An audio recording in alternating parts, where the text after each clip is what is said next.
Welcome back, Triple Crown here, coming to you from Vancouver, British Columbia. This is Operation Dark Winter, KMT and USA Turn 2. I'm filming this before the UK turn because the Hilltop Pillbox is out of the province of British Columbia with his family. And I'm busy Monday, Tuesday, so I'm filming this preemptively. So I will be posting in YouTube after the Hilltop shares the UK Commonwealth turn. So just to point that out, so if things don't look smooth, well, that's the reason, but we're trying to keep the game going. So here we go, actually. So the KMT, I'm gonna do them first. They have 17 to spend, saving $2 or 2 IPP. There is no battles to declare. The Japanese did a great job at, what did he say? Using all their forces in one swift stroke to take out the CCP and KMT last turn.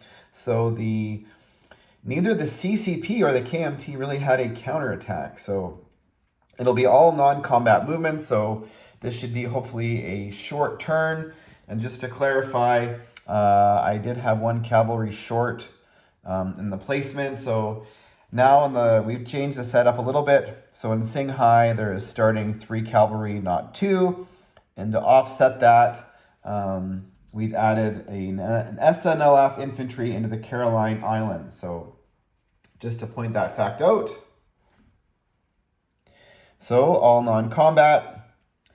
We will be leaving 1 infantry behind in whatever this territory is. And the 3 cavalry will be backing up. 4 infantry into Chungking Hupe. The artillery and the AAA. So we're leaving 1 infantry behind in Kwaichao. The light armor and the fighter are going to go to Chungking Hupe. So that's what it looks like. 2 infantry will be placed in Shenxi. And 3 infantry will be placed in Chungking Hupe.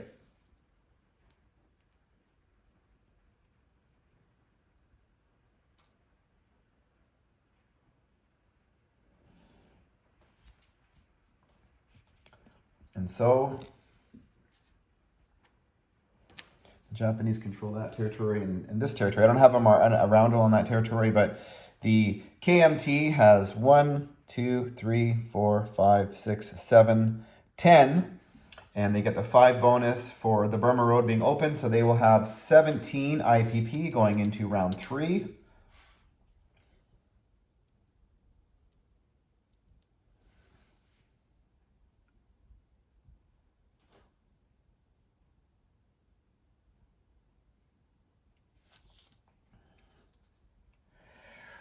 Yes, that's what's happening.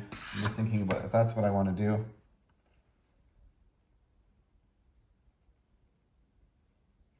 You know what? Actually, we're going to be placing 2 infantry from Shenxi into Sichuan.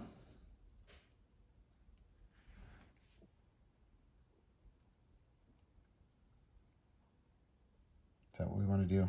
Yeah, sorry, folks. I try not to think on camera, but it's painful enough to think when I'm not on camera, never mind when I am on camera. So anyway, so that's it. So you know what? Let's just move it back. So 4 infantry in Shenxi, not in Sichuan. And there we go. Do I want to do that? You know what? Let's just put all the infantry, 2 infantry in Chungking Hupe. So 1 infantry in Yunnan, 1 in Kwaichao, and 2 in Shenxi, and everything else in 1 big stack in Chungking Hupe. And there we go. So that is done. 17 for the KMT. And for America, they are not at war, although they are acting as though they are at war.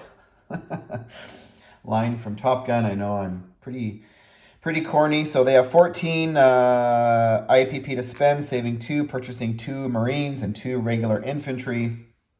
And basically everything is a non-combat movement. So we will start over here in the Pacific. So the entire US Navy that's sitting here off of the coast of Hawaii is going to go to Sea Zone 50 off the coast of Panama. So I will just move them all over there.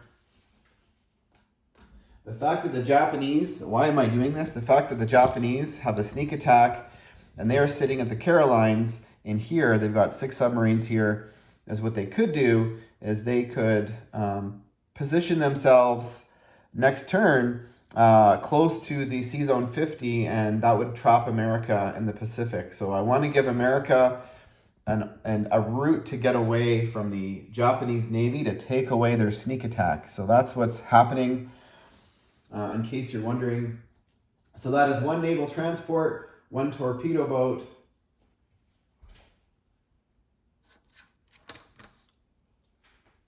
two destroyers, 2 cruisers, 2 battleships, 1 loaded carrier with a naval fighter and torpedo bomber. So they're all off the coast of Sea Zone 50, which is just west of Panama.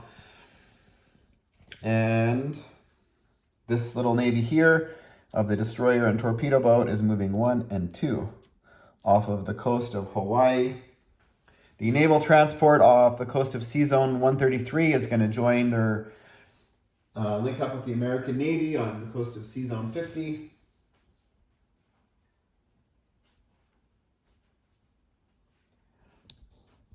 And I think that is it in the Pacific. We are going to place units. We are going to be placing 1 Marine and 2 regular infantry in San Francisco.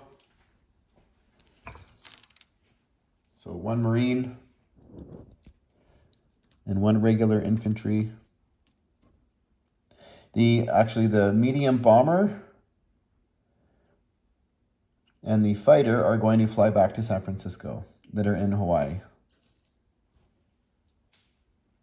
And the other remaining, actually from the Washington, there is a AAA artillery in demand. They are going to rail. 1 infantry is going to rail to the Pacific Northwest.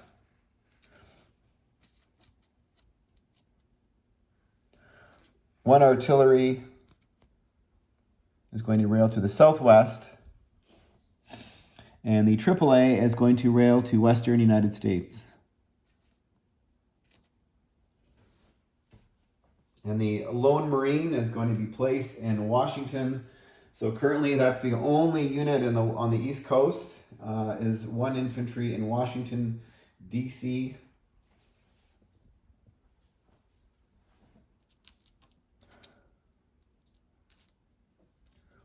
And that's it. So America, time to roll for the economy. And I rolled last time on the board and it did not go well. So should I change it up, or what should I do? So America currently has, just to clarify, their 2 was a carryover. So they only have, their economy is only at 12. So whatever they roll is in addition to the 12. So I'm just going to roll it on the table. Hopefully it's within camera range. And 14. So that's above average. So we will take it. So we had 12 and 14, that's 26. And we had 2 carryovers, so 28 IPP for the Americans to spend.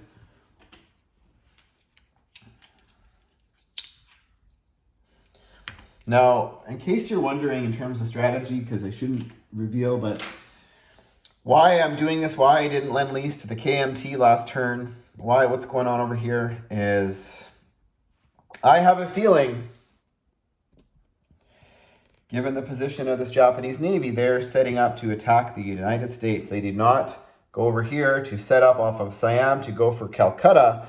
So I am thinking that the Japanese Navy, and are they setting up to do a landing in San Francisco? I don't know. But they are 2 turns away, and I do not want to leave San Francisco for the Japanese to just land easily. So they currently have, I believe it's 4 naval transports here. And they very easily could 1,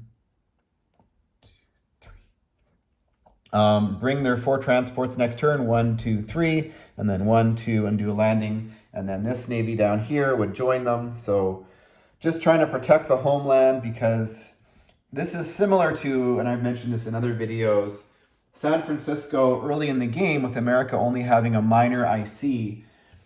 In San Francisco, it's kind of like London. If you do not build there early in the game, you are opening the door for the Japanese to do a sort of sea line, but instead they would be attacking San Francisco with ease. So I'm trying to bulk it up.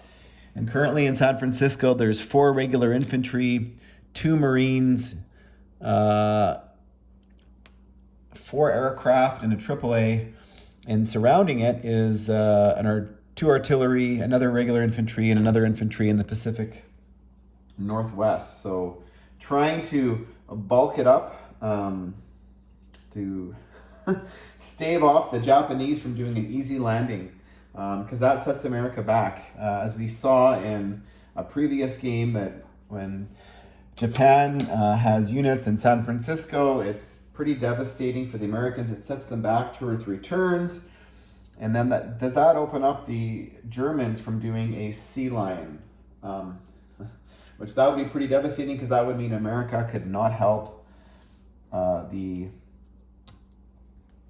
their UKs in liberating London. So anyways, that's my thought process there. Sorry to ramble on. So talking about strategy, which I probably shouldn't, but that's okay.